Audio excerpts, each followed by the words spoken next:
I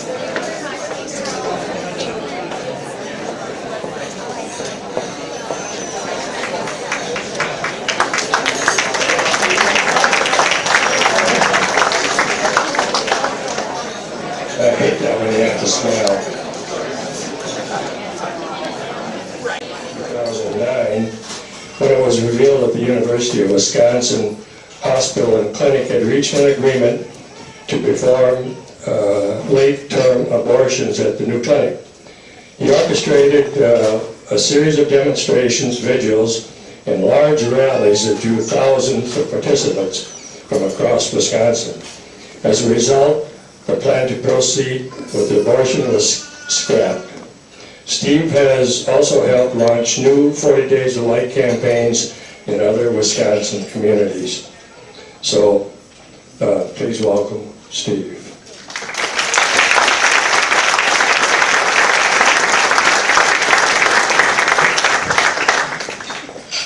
Well, good evening. I am so delighted and honored to be here, and I'm a little bit relieved as well. I had a dream the other night. I was preparing for this evening. I had a dream that I got here, and you didn't want me to give a pro-life talk. You wanted me to do a stand-up comedy routine, and I couldn't remember any of my jokes, so I'm glad that that is not proven to be the case tonight. But I am so blessed to be with you tonight. I'm so delighted to be here with you tonight as we celebrate the critical mission of Pregnancy Helpline of River Falls, an institution here that I think we're very blessed to have, that is changing lives, even saving souls. And I hope we're all very proud of this organization that is here in town. Now, as you heard in the introduction of me, I'm with 40 Days for Life. My name is Steve. I'm the North American Outreach Director for 40 Days for Life. Can I get a show of hands? How many of you are familiar with 40 Days for Life? Anybody? A pretty fair number. Great. And have any of you participated in a 40 Days for Life campaign? Great, wonderful. For those of you who aren't familiar, I'll just add a little bit more information on what 40 Days for Life is. It's a worldwide, internationally coordinated campaign that seeks to end abortion using three components: prayer and fasting, community outreach, and peaceful, constant vigil in front of abortion centers or referral centers, or in communities that don't have an abortion center or referral center, they'll just do it in public for the purpose of witnessing. This campaign is pretty intense because we have at least 12 hours of vigil coverage, in some locations 24 around-the-clock hours of vigil coverage for 40 straight days. And we've seen great fruits from it. Like you heard, more than 500,000 participants from 16,000 churches in 19 countries throughout the world, and the Lord has blessed this effort. We have seen now more than 7,800 babies saved from abortion. Those are just the ones where the mothers came back and shared that they chose life because of the faithful witness and prayer of people out on the sidewalk. We have seen now up to 83 abortion industry workers have conversions and leave the abortion industry. And we're now up to 41 abortion centers that have closed their doors for good following a campaign. Truly, the Lord has done great things for us, and holy is His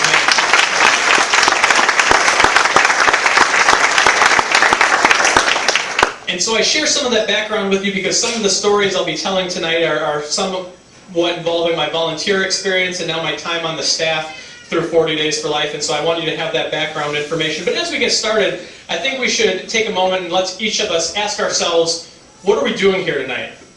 What has brought us all together? It's a fall night. We could be taking a hayride, or we could be doing any number of other things. We're all busy people, I know. What is it that brought us together in this room together this night? And don't say the garlic mashed potatoes, because that would be a great answer too. But I think we're all here tonight because we've got a common problem. And not just a problem, we've got a crisis in our nation, in our state, in our world. And that crisis is the crisis of abortion. Every year in our world, there are 42 million lives lost to abortion. In the United States, 1.2 million lives every year. Those numbers make abortion the leading cause of death both in our country and in our world.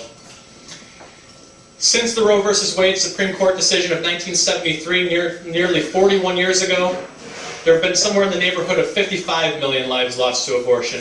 Now, if you're like me, you might have a hard time wrapping your head around those numbers. I can't conceive of 1.2 million, much less 55 million. It's just beyond my ability to comprehend.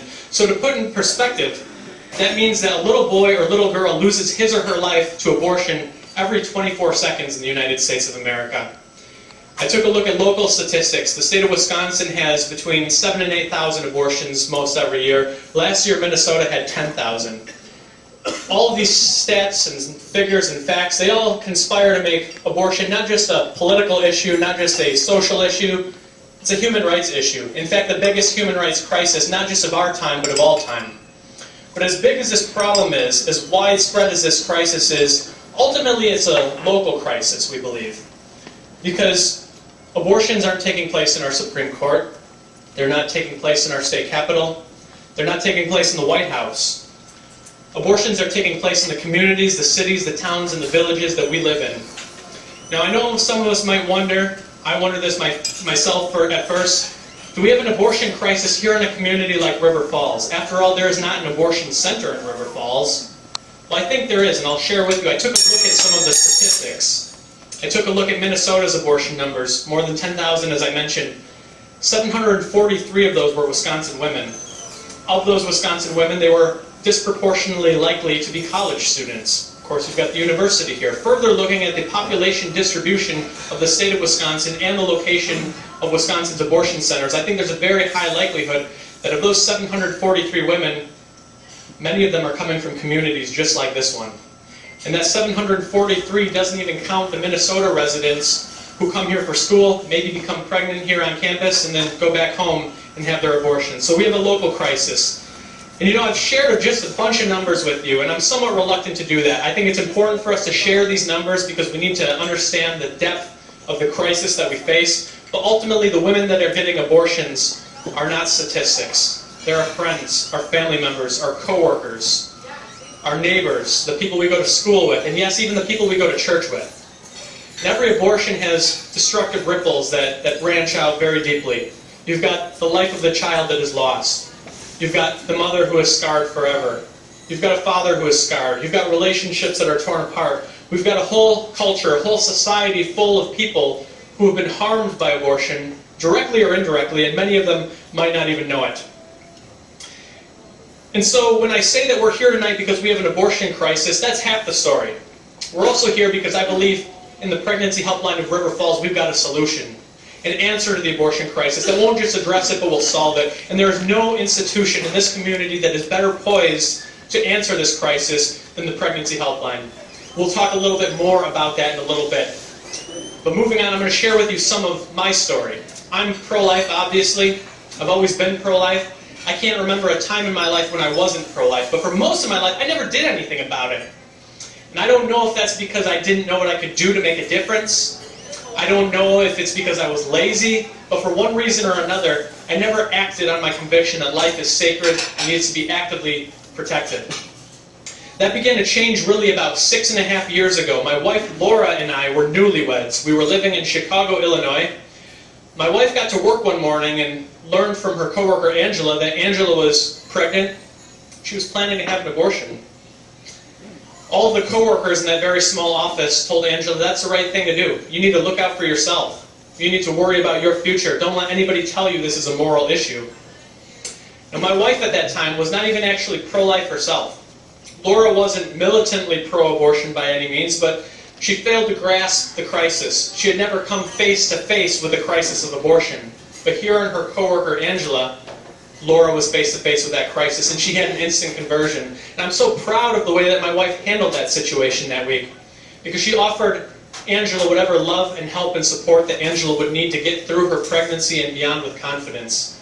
Laura offered to let Angela come move in with us rent-free. Laura offered to help Angela with medical or other expenses if finances were a burden to choosing life. Laura even offered to adopt Angela's baby, even as Laura was 1 month away from giving birth to our first son. But that love and that help and encouragement, it made a difference, and we know that it does, because we know that of women who have abortions, somewhere around 80% of them say that if just one person had encouraged them to choose life, they would have done so. My wife got to be that one person, because Angela went from looking at abortion providers to looking up the names of babies. She decided she would name her baby Michaela, that she would keep her baby, and my goodness, were we delighted. We were so grateful. We were so thankful. We were so excited. We were scheduled to have dinner with Angela one Friday evening in downtown Chicago. We got to the restaurant, and Angela was not there. We thought maybe she wasn't feeling well because she was pregnant. Maybe we had gotten the lines crossed on the date, time, and location, but for one reason or another, Angela wasn't there.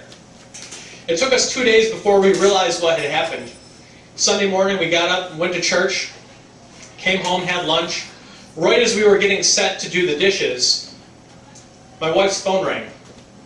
It was Angela, and she was sobbing. You see, while we were waiting for her at the restaurant, she was having the abortion. She'd been able to withstand the pressure from her coworkers, from her parents, from her boyfriend. When she got that same pressure from her doctors, that's what broke her. Now she was heartbroken on the phone, devastated, never to be the same. In our own way, Laura and I would never be the same either, because it was that moment where I recognized it wasn't enough for me to be pro-life. I had to do something about it. And so, when we had the chance, we ended up moving to Wisconsin. We got involved in 40 Days for Life. I just mentioned what that is, so we know it's the vigil in front of the clinic, it's community outreach, it's prayer and fasting, it's making sacrifices to bring about an end to abortion. We got involved in the fall 2008 40 Days for Life campaign in Madison, Wisconsin. Now on day one, I don't know if I quite recognized what I had gotten myself into. But if I didn't know on day one, I surely found out on day two. On day two, my wife was out doing her time at the vigil, and a young man named Ed approached her, and Ed shared with her his story. He shared that his girlfriend had recently become pregnant. He wanted the baby, she wanted the abortion. They argued about it. She broke up with him, she stole his credit card, she used it to pay for the abortion, and then to pour salt on an open wound, she mailed him the sonogram image of his aborted child. Now I share with you some stories that are very sad, but it's just to really put a face on that crisis of abortion. And I think that ultimately we've got a great darkness, and that darkness has manifested itself in many ways in our culture, not the least of which is these stories that I just shared with you. But we also know, I'm very inspired by chapter 1, verse 5 of the Gospel of John, the light shines in the darkness, and the darkness has not overcome it. And we see that light shining through again and again, because while I was shocked by what I had experienced on day 2, as that campaign wore on, we recognized that we simply needed to step up our efforts and to persevere and to persist. As that campaign wound down, the leader of Madison's 40 Days for Life campaign, a woman named Amy, shared with us that she was going to be getting married. She was going to be relocating with her new husband, and would Laura and I take over leadership for the next campaign? And we said that we would. And after we agreed to lead the 40 Days for Life campaign, I remember telling my wife how grateful I was that we could serve in that capacity, how honored I was that we could have that position. But at the same time, I remember telling her, 40 Days for Life is hard. It is challenging. It is difficult to fill. We go 24 hours a day in Madison, 2 people an hour. That means we have nearly 2,000 shifts we have to fill every single campaign. It's tough to be out there. It's tough to see what we see at times. And so I told Laura, I'm so glad we have a whole year before we have to lead this effort on our own. Well, I imagine that when the Lord heard me talk about how grateful I was that we were going to get a break, the Lord must have laughed. I had no idea what was next to come. None whatsoever. The Lord certainly did, but I had none whatsoever. What was next to come is the following month I got a call from an attorney named Matt Bowman. I had no idea who Matt was. But he told me he worked for a Christian organization that provided pro-life, pro-family legal support for free to people who needed it. And Matt shared with me some news that would rock my world. He shared with me that there was going to be a new abortion facility opening up in Madison, Wisconsin. Not only that, but it would be opening through the University of Wisconsin Hospital. I'm an alumnus of the university. My wife is. We bled Badger Red. I was devastated to hear this. And Matt said, you know, Steve, I understand that you are the new leader of 40 Days for Life. Would you help me try to stop these plans from being implemented? I said, sure, but what can I do? I don't know how to take that on. He said, well, these plans to do abortions on the campus are secret right now. Very few people know about them. In a few days, my organization is going to blow the lid off of this thing. We're going to expose these treacherous plans to the public. And maybe a day or two after that, you and your group could do a prayerful demonstration in front of the clinic where these abortions are set to take place. And I said, man, I can do that. At the same time, I was a little bit nervous, because by now we're talking the first week of January in Wisconsin. I spoke in Texas a few weeks ago, and I don't think they quite appreciated what the first week of January in Wisconsin meant. I know you folks won't make that mistake. There was very little parking.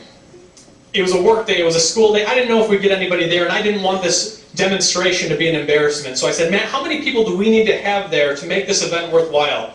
And Matt said, can you get 25 people there? I said, I think so, I'll do my best, we'll see. Well, I was very nervous on the morning of January 6, 2009. The wind chill plummeted far below zero, and I was a doubting Thomas. I wondered if we'd have anybody at that event.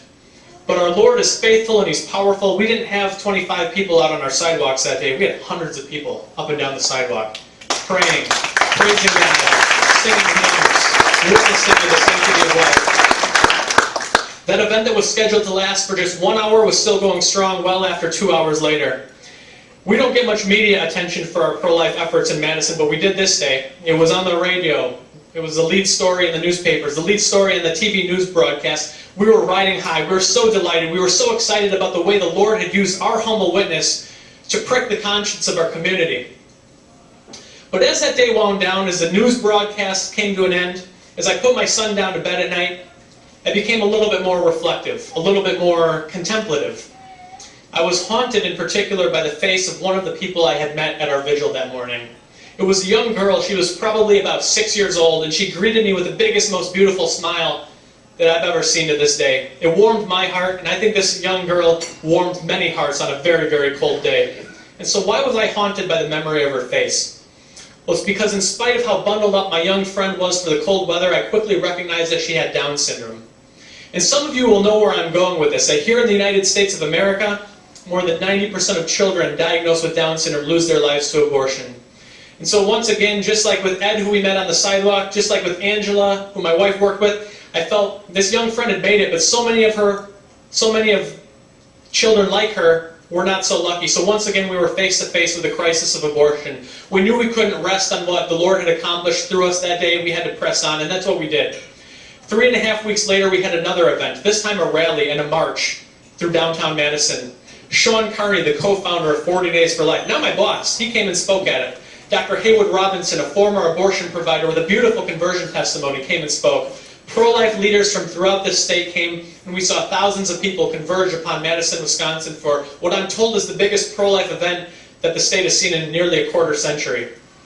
Surely, we thought, the university will back down in the face of this public pressure, the backlash, the public outcry. Surely they will abandon these evil plans to do abortions that are so brutal, so gruesome that they're not even legal in much of secular Europe. And that's why we were shocked just a few days later when the board of directors voted 14-3 to proceed with these abortions. Now, I remember being interviewed right after that vote by a reporter in my driveway.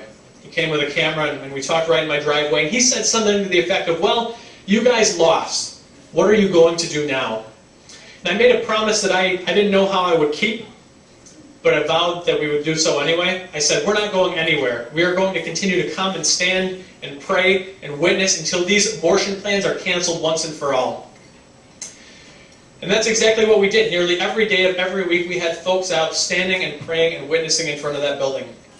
Some days it was 1 or 2 people, but other days it was 100 or 200 people. But in whatever numbers, we just kept coming. And the Lord answered those prayers and the prayers of so many people. The opening of this abortion center kept getting delayed. We kept hearing rumors of dates, and it was supposed to open that winter. Then we were hearing spring. In spring we were hearing summer. In summer we were hearing September. In September I really thought they were about to open, and security and surveillance cameras were installed all over the building. I thought for sure it's about to begin, but in September we were hearing October. In October we were hearing the new year, and come the new year we recognized that an entire year had gone by, not a single abortion had been performed on campus. Nearly 100, or as many as 125 of these late-term abortions had been prevented. We were praising God. We were delighted.